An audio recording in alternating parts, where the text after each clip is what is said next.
अक्सर हम समाज में ये न्यूज़ सुनते हैं कि एक बच्चे ने अपने माँ को मार दिया। कारण क्या? तो माँ ने पबजी खेलने से मना किया था। दोस्तों, अक्सर ये घटनाएं हम समाज में सुनते देखते हैं और अब इन घटनाओं का दायरा, इन घटनाओं की संख्या, इनकी वारंवारिता बढ़ चुकी है। ऐसा क्या हो रहा है समाज में जो समाज इस तरीके से खराब हो रहा है जहां पर बच्चों को अपने माँ बाप की कदर नहीं है।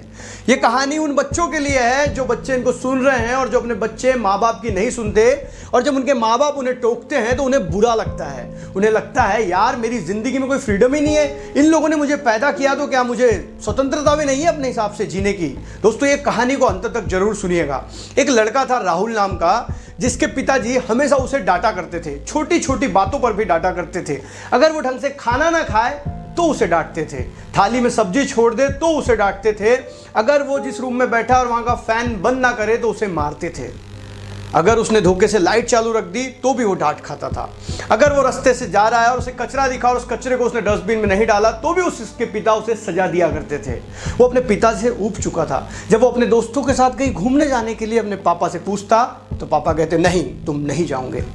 और ये राहुल दिन ब दिन अपने पापा के प्रति अपने मन में द्वेष भरता चला गया। अब उसे लगने लगा था कि जिस दिन भी मैं अपने पैरों पे खड़ा हो जाऊंगा ना, उस दिन सबसे पहले मैं अपने पापा का घर छोड़ूंगा, क्योंकि मेरे पापा मेरे दुश्मन है। ये मेरे पापा हो ही नहीं सकते जो मुझे हर बात पर टोकते हैं। और इस प्रकार राहुल बड़ा होने लगा। लेकिन उसके पापा जब वो नल खुला रख देता तब भी उसे मारते, या वो कोई गलती बार बार कर देता तो भी उसे मारते।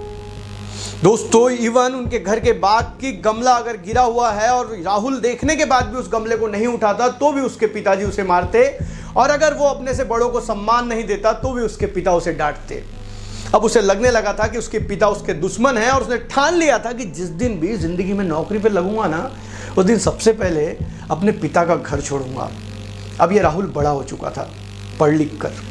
एक बार ये एक इंटरव्यू देने गया जॉब के लिए। जब उसने वहाँ एंट्री की तो उसकी आदतें थी हर चीज़ को सुधार कर रखने की।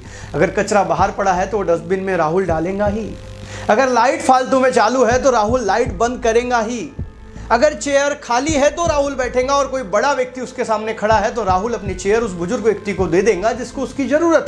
अब राहुल ने उस इंटरव्यू की जगह के गेट को जैसे ही क्रॉस करके अंदर आया तो उसने बाग में देखा कि नल चालू है। अब राहुल से रहा नहीं गया और उसने जाकर उस नल को बंद कर दिया।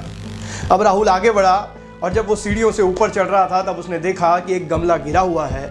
उसने इस गमले को उठाया और सीधा करके रख दिया, और राहुल सीढ़ियों से चढ़ता हुआ सेकंड फ्लोर पे आ गया, जहां बहुत सारे लोग इंतजार में बैठे थे कि उनकी बारी आएगी और वो अपना साक्षात्कार देंगे। राहुल भी एक कोने में जाके खड़ा हो गया। कुछ देर बाद उसे एक जगह मिल गई। तभी उसने देखा कि उससे बड़ी उम्र में एक महिला वहां पर खड़ी है, तो उसने अपनी वो चेयर उस महिला को दे दी और पुनः खड़ा हो गया।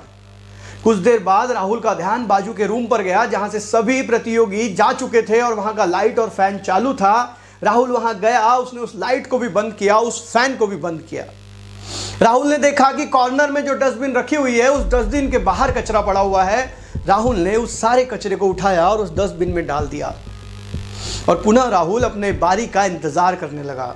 कुछ देर बाद राहुल की बारी आई और राहुल कमरे में दाखिल हुआ। इंटरव्यूअर ने उससे कुछ सवाल किए और कह दिया कि तेरी नौकरी पक्की है। राहुल इतना सुन के अचंभित हो गया। उसने कहा कि आपने मुझसे ज्यादा सवाल भी नहीं किए और आपने मेरी नौकरी पक्की भी कर दी है।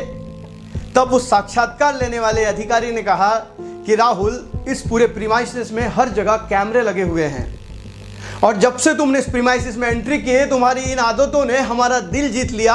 हमें इतना संस्कारी और इतना नियम वाला लड़का कहीं नहीं मिल सकता जो छोटी छोटी चीज़ों पर ध्यान देता है, जो पानी बहते नल को बंद करता है, जो गिरी हुई कुंडी को उठाता है, जो कचरा डस्टबिन में डालता है, जो फालतू में लाइट चालू नहीं रहने देता, जो अपनी संपत्ति का आदर करता है, जो बड़ों का आदर करता है। और तुम्हें बनाने वाला व्यक्ति सच में ग्रेट है। ये जो नौकरी मिल रही है तुम्हें, ये तुम्हें बनाने वाले व्यक्ति के कारण मिल रही है। ये सुनने के बाद राहुल के आंखों से आंसू आ गए जब उस अधिकारी ने कहा कि सबसे पहले उस व्यक्ति के कदम चुनना जिस व्यक्ति ने तुम्हें इतने संस्कार दिए और इतने बेहतरीन तरीके से दिए। राहुल तो वहां आने के पहले यही सोच रहा था कि आज मुझे नौकरी लगेगी और आज मैं अपने पिताजी का घर छोड़ दूंगा। लेकिन राहुल के आंखों से आंसू बहने लगे। राहुल वहां से उठा, अपने घर आया और अपने घर आके सबसे पहले उसने अपने पिता के हाथ चूमे और हाथ चूमकर रोने लगा। उसे आज एहसास हुआ था कि आज जो चीज़ें उसमें हैं वो करोड़ों बच्चों में नहीं है, और वो सब चीज़ें हैं उसके पिता के कारण। जो पिता को वो गालियां दिया करता था, जिस पिता ने उसे इतना परेशान किया, जो सोचता था कि मेरे पिता मेरे दुश्मन हैं, आज उसे इस बात का एहसास हुआ कि उसके पिता ही उसके असली हीरो है, उसके पिता ही उसके भगवान है। दोस्तों, मॉरल ऑफ द स्टोरी ये है कि तुम्हारे ज़िंदगी में भी अगर तुम्हारे पिता और माता तुमको किसी चीज़ को करने के लिए रोकते हैं ना, तो वो तुम्हारे भलाई के लिए रोकते हैं, ना कि तुम्हारा खराब करने के लिए। लेकिन हमको तो लगता है कि बस हमारे माता पिता ने हमें रोकना टोकना नहीं चाहिए। दोस्तों, एक बात का आंसर दो, क्या गाड़ी में ब्रेक इसलिए होते हैं ताकि हम गाड़ी को धीरे चला सकें या स्पीड में चला सकें? इस बात का उत्तर आप कहेंगे नहीं सर, गाड़ी में ब्रेक इसलिए होते हैं ताकि हम गाड़ी को स्पीड में चला सकें। जी हाँ, अगर ब्रेक नहीं होंगे तो हम गाड़ी स्पीड में नहीं चला सकते। और ब्रेक इसलिए होते हैं ताकि गाड़ी जब ज़्यादा स्पीड में हो तो तुम ब्रेक लगा के उसे रोक सको। उसी प्रकार हमारी ज़िंदगी में हमारे माँ बाप हमारे ब्रेक हैं, वो हमें उड़ने से नहीं रोकते, लेकिन जो पतंग धागे से टूट जाती है उसका अस्तित्व खत्म हो जाता है। उसी प्रकार हमारी ज़िंदगी में हमारे माँ बाप जो ब्रेक लगाते हैं वो हमारे लिए लगाते हैं ताकि हम ज़्यादा स्पीड में दौड़ के दुर्घटना ना कर दें और अपनी लाइफ को स्पॉइल ना कर दें। इसलिए आज से ध्यान रखो, अगर आपके माँ बाप आपको डांटते हैं तो इस बात का बुरा मत मानो, क्योंकि सोना निखरता तभी है जब वो आग की भट्टी में जाता है, हीरा हीरा तभी बनता है जब वो बहुत सारे घाव खाता है, दूध के फटने के बाद दही बनता है और दही को मतने के बाद ही मक्खन बनता है। इसलिए ध्यान रखो कि माँ बाप तुम्हारी ज़िंदगी में तुम्हें बनाने के लिए हैं, ना कि तुम्हें परेशान करने के लिए। कहानी अगर अच्छी लगी है तो कमेंट करके ज़रूर बताएं, और आपको भी अगर अपने माँ बाप से कोई तकलीफ है तो वो भी कमेंट करके बताएं। और ये कहानी सुनने के बाद अगर आपके एटीट्यूड में, आपके विचारों में थोड़ा सा भी बदलाव आया है तो वीडियो को लाइक जरूर करें और अपने दोस्तों से भी शेयर करें। मिलेंगे अगले वीडियो में, तब तक के लिए अलविदा। जय हिंद, वंदे मातरम।